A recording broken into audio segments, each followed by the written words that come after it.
Hi and welcome to Performance Stories. Today we're going to be discussing sporting bubbles. To do that, I'm joined by my colleague Alex Skelton. We also have Professor Barry Drust, who has experience of working with international football teams as they come together around major tournaments. And we have Patrick Hogben. Patrick is currently working in the AFL with the Geelong Cats. So starting with you, Barry, I just wanted to get into how actually a lot of clubs or a lot of international programs will be quite used to the idea or the notion of a bubble, because a lot of them do this on training camps or in sort of pre-tournament logistics. Is that how you look at things? You know, I have some experience, I guess, of working with international teams at big international tournaments. And from my experience, actually, you know, there is definitely, I guess, kind of what you would call a bubble around international teams at these types of events. I mean, largely, and again, I'm sure different teams will approach it very differently. You know, my experience of tournaments is that the federation has typically kind of like taken over a whole hotel. You know, that hotel then has just been exclusively used for members of the staff and the team and the supporting federation. And I guess then as a consequence of that kind of like exclusive use, you're very much living in a situation with a small group of people who have all got common purpose. Often as well, again linked to kind of major international tournaments and unfortunately a consequence of the world we live in currently, there are often high levels of security around those groups of people. And so whereas there's no specific mandate that people have limited access to going off site or different parts of the location, like very largely people are kept in very constrained environments as a consequence of the schedule and of the security and of other types of factors. Yeah. And Patrick, are you in a bubble at the moment? Yeah, that's right. We're currently in Southport on the Gold Coast in one of the AFL's bubbles here. We've been here for, I think, about 4 weeks now, having left Victoria at the beginning of July. Does it feel like it's different to a usual training camp?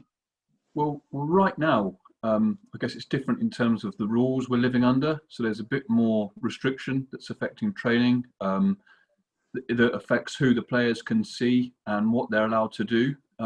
But the situation we're in now is actually pretty similar to a training camp. We're really not that restricted, other than fairly normal social distancing measures. That said, when we went to Western Australia and we were in a quarantine hub, that was fairly different. But to Barry's point, although there was security and we weren't really allowed out for anything other than training, that's not totally foreign to something around a big game or a major tournament. I guess it's just different in AFL. The players here aren't particularly used to going on international tours or anything like that. So some of our guys have certainly found it different. And how do you think the players are adjusting to the situation? Ours have really been excellent. I think their general attitude to it's been brilliant. The Geelong guys are all very grateful to have come away. We're sort of well aware that lockdown Victoria probably isn't the place you want to be at the moment. So the chance to come away and focus on footy, first and foremost, the chance to just get back to work, that's not lost on our guys. They're very happy to have had that. Also, the weather up here is fantastic. The food's been good. The boys have enjoyed the training environment. They're happy to be here. I think they all found, after the initial excitement, that it was tiring. It's a tiring environment to be around your work colleagues all the time. And I think a lot of them, players and staff, took a while to sort of understand how you sort of relax and switch off. As I say, it's a sort of fairly new experience for a lot of the guys in our squad to be away for this long. and there's definitely been an adjustment. But like I said, the sort of level of gratitude and their excitement for it at the start has been brilliant.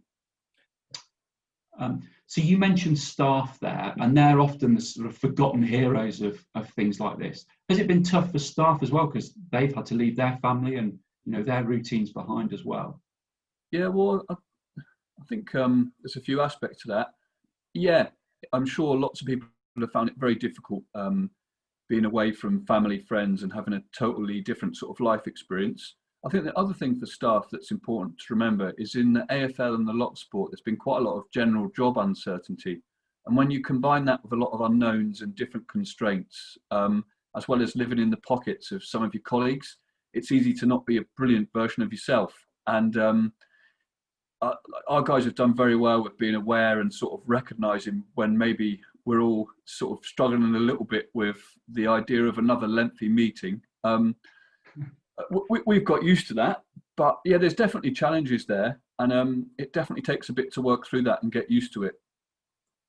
In the lead up to the NBA going into the NBA bubble for the playoffs, I know that the NBA had approached the AFL to find out what its experience of being in a bubble was and what concerns it would have. And one of the themes that came out of that was mental health, which you've just mentioned. Are there any strategies that you're employing with the players and the staff to help cope with the mental health demands of being in the bubble? Yeah, that's something I know our player development managers and psychologists have been on quite extensively. There's been a fair amount of group meetings that have gone on, and I know they've been picking up individual players offline. As a staff and as a sort of wider group, there's also been a fair amount of conversation where we've talked about people we're worried about and tried to highlight things that way. The other thing I think in our group that's been really good for them is there's a pretty caring culture where our senior leaders, we're lucky to have a lot of players in our leadership group that are very good on, I guess, the welfare side of things. And I know they've been looking out for each other and reporting that through. So Barry, we've talked a little bit about training camps, and then Patrick's given us some insight around the bubble. Just in general, do you see major performance benefits around training camps and then the bubble? Is it actually easier to manage performance, manage players? What's your thoughts there? International football is a challenging environment to work in. I guess largely the players that you're engaged with are not players who you see regularly. And so for sure, there's a big benefit, I think, in having some focus time to prepare in a specific way for the tournament or the event in question. So for example, if you think about any international team, really, I mean, that international team will have a diverse range of players in it. And by diverse, I mean, you'll have some players who'll be playing regularly all the time. You'll be having some players who won't be playing frequently because of the situations at their clubs. You'll have people who may be playing in different leagues across different countries. And so actually prolonged periods of time together, I guess, provide an opportunity to try and equalise some of those discrepancies, as well as provide focus time to do things like, I guess, develop tactical plans, to develop operational strategies and kind of cultural philosophies, and all of those things now that seem important for successful teams. So I kind of feel without that dedicated time and that dedicated focus, it would seem quite difficult to actually do what you needed to do, just because of the consequence, I guess, of the time available for these types of squads generally. And Patrick, so specifically around the bubble that you guys are in, have you found some benefits? You mentioned how caring some of the senior team are. Actually, do you think the team can come out of this whole thing stronger? Yeah, I think there's been lots of advantages for us. As a performance team, I feel like we've really got to know the players a lot better, both in terms of lots and lots of small conversations that go on that you maybe don't normally have time for, particularly with members of the squad you don't perhaps spend that much time with as part of your work, but also from a sort of observational sense. So quite a lot of the players in our hubs have got their families with them, and we're concerned about recovery monitoring and kind of how they are. We might modify training accordingly, but it's been really interesting to watch some of the like young fathers in the group who, regardless of what time we played the night before and how we schedule training, are up at 6 with their kids at breakfast, and it's real interesting to get that dynamic. And it's also, you might do a wellness questionnaire and ask a guy how sore he is, but in this situation, you can watch someone hobble around all day and you've got a way better insight. So that's good. The other thing that's good is, as a coach, I think like informal one-on-one education is a real big part of getting your message across. And this situation lends itself quite well to that.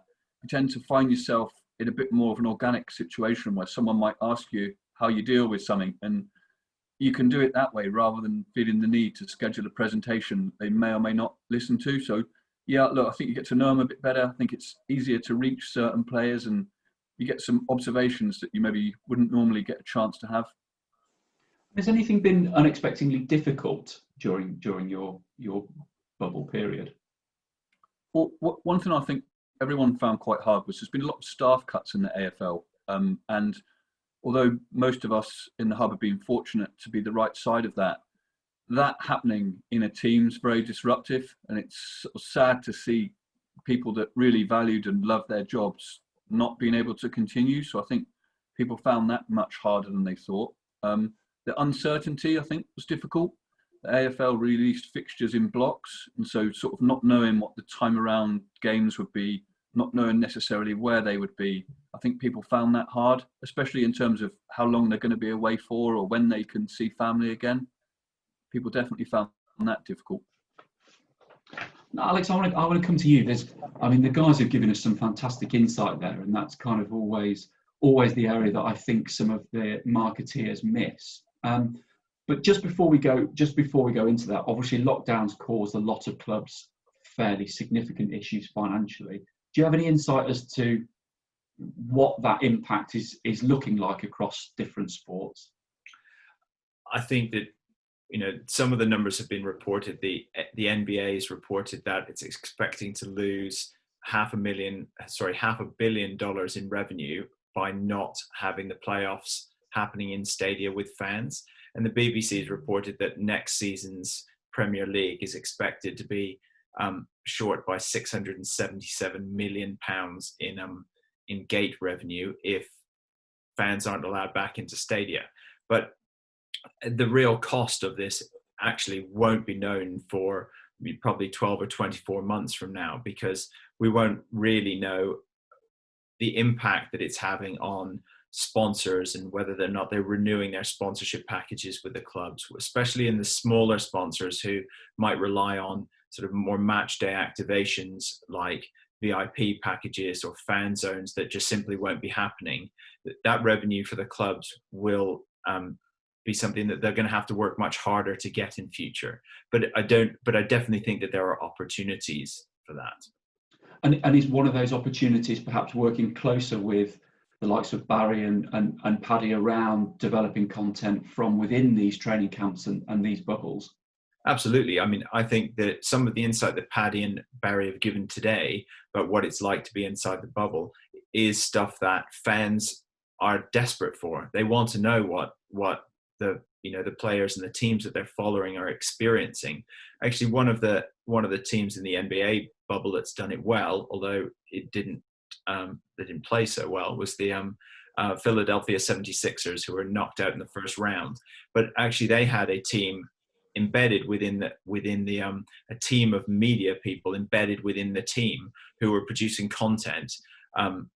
76 Media, it's called, and it produced content about the team outside and off the court. So the training that they were doing, how that they were living their lives within the bubble, which was really, really well received. And if teams and clubs can capitalize on that and offer that as packages to their sponsors, I think that there's an opportunity, because the fans are no less hungry for information about what's happening to their teams. It's just that they don't have access to it. So if you can provide that information in a way that's packaged up nicely for a sponsor, it definitely has value.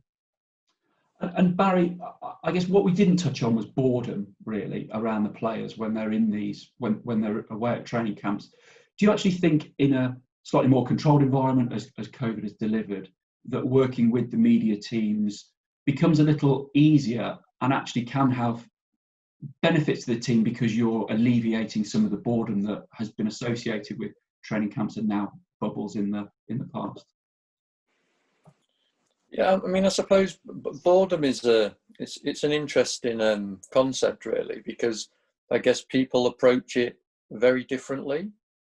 I mean, for sure, I guess for some people, being inside a hotel room for X amount of hours by yourself with restricted things that you can do is a real challenge. You know, others for sure take the opportunity to, you know, complete learning, such as degrees, you know, to kind of catch up on, I guess, other business interests. You know, some obviously play computer games and read and things like that. I mean, my experience is that, you know, at the tournaments I've been involved in, again, like part of the, I guess, staff around the team have been people like media representatives and also, in some cases, agents from sponsors, and so in that way, actually, you know, there is I guess an easier ability to activate players in those environments. Though again, actually, you know, as much as at times it seems like there's nothing to do, I guess at other times there can be lots of things going on, you know, especially when turnaround between games is tight, you know, when training schedules are intensive.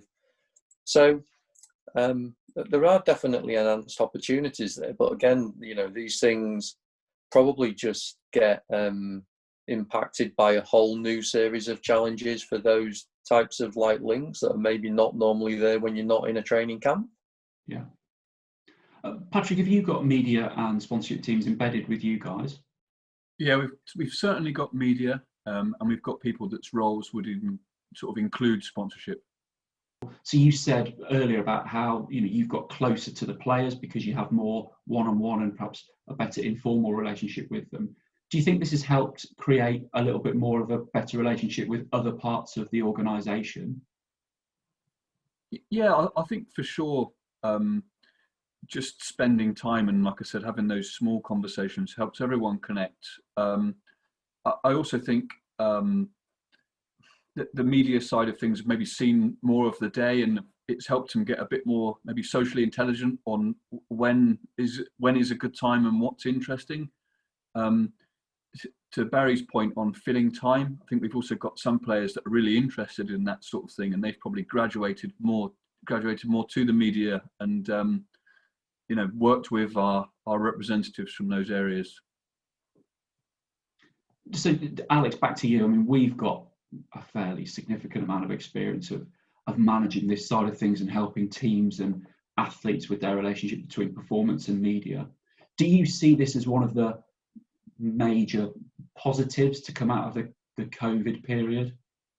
Well, I think Paddy has just articulated something that we've talked about on previous vlogs that we've done, which is the media team needs to be sensitive to the requirements of the players, and so that they know when is a good and a bad time to try and capture content. But equally, the interest of the players is only increasing. So I do think that this will be a positive. Will have some positive repercussions for producing content within a team environment, because I think all of the parties involved are going to learn more about what is expected of them and how they can get the best out of each other, which just comes down to good teamwork, really. We have seen some teams and leagues do a really good job of creating content during the lockdowns and the COVID period. And the example I'd give is the NFL Hard Knocks series that we're seeing now. Paddy, from within the AFL and your bubble, have you seen any good training content or anything that's interested you during this period? Not from the AFL. I think with the AFL, the rules are so strict and there's so much of it. Everyone's a bit nervous on posting too much training content in case you've got someone who's not appropriately distanced, or isn't. It's actually honestly a bit of a minefield. And so we know what the rules are, and we're aware of how we want it set up, but you just can't be certain that player Y in the background, who the media have latched onto because he's interesting, who's currently juggling a Swiss ball against a wall, is actually supposed to be there, and that's what we said would be there. So it's a $50,000 fine if we get it wrong. So I think we've been quite careful on excess training footage that could land us in trouble, and we tend to let it happen on the day when we're certain it's fine. And it's a shame because a lot of that informal stuff, so I know what people like. Yeah. Personally, I've enjoyed the one I've liked is the NBA wine club stuff, about a few of the boys really getting into their fine red wines. And I'm a man who appreciates a good Bordeaux, so I'm pleased to see that guys who are much cooler than me are also onto it. Thanks, Paddy. Thank you all. We've come to the end of our time. That was really interesting. We covered a lot of ground. I think perhaps the most interesting area for me was around the relationship development, relationships between players, better, perhaps more informal relationships between players and staff, and also new relationships between different departments within a sporting organisation. And this is actually an area that Sports Science Agency has been working on quite a bit recently with a couple of clubs to ensure that they're producing real quality and credible content for their sponsors and their partners. So if it's something you'd like to learn more about, then please feel free to get in touch. You can find us online, just Google Sports Science Agency. You can follow us on Twitter at Sports Science Agency, or you can find us by searching Sports Science Agency on LinkedIn.